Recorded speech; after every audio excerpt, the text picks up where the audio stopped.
நேற்று வந்து ஓபிஎஸ் தலைமையில் வந்து ஆலோசனை கூட்டம் நடைபெற்றது. அந்த ஆலோசனை கூட்டத்தில் ஓபிஎஸ் பேட்டி கொடுத்திருக்காரு.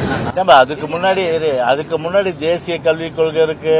இதெல்லாம் வந்து நீங்க கேட்காதீங்க. எடுத்த உடனே வந்து ஏங்க இந்த கொசுக்களை பத்தி பேசுறீங்க. நாட்டில் வந்து பார்த்தீங்கன்னா எவ்வளவு பிரச்சனைகள் இருக்கு. கொசுக்கள் பத்தி பேசுறதுக்கு நேரம் இது. அந்த கொசு என்ன சொல்லிச்சு சொல்லுங்க.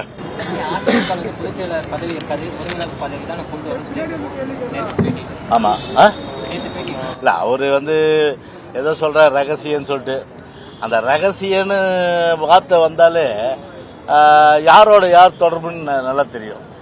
நீட் ரகசியம் யாரு? உதயநிதி. அப்ப அவங்களோட வந்து திமுகவோட தொடர்பு இருந்து அந்த நோய் தொத்திக்குச்சு.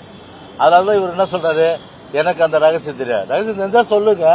அது தங்கமலை ரகசியமா இல்ல சிதம்பரம் ரகசியமா, என்ன ரகசியம் சொல்லிட்டு போங்க. அதனால ரகசியம்னு சொல்லி தொண்டர்களை ஏமாத்துற வேலையை தான் வந்து இந்த 4 ஆண்டு காலத்துக்கு மேலாக இன்னைக்கு வந்து ஓபிஎஸ் அவருடைய வகையறுக்கலாம் செய்கின்ற விஷயங்கள். எனவே அது நிச்சயமா வந்து தொண்டர்கள் மத்தியில் எடுபட போறது கிடையாது. வேற என்ன கேள்வி தம்பி? இப்பதான் நாம மொழிதமா இரு கண்கள், தமிழினமும் மொழி இரு கண்கள், அது கேட்கணும்ல.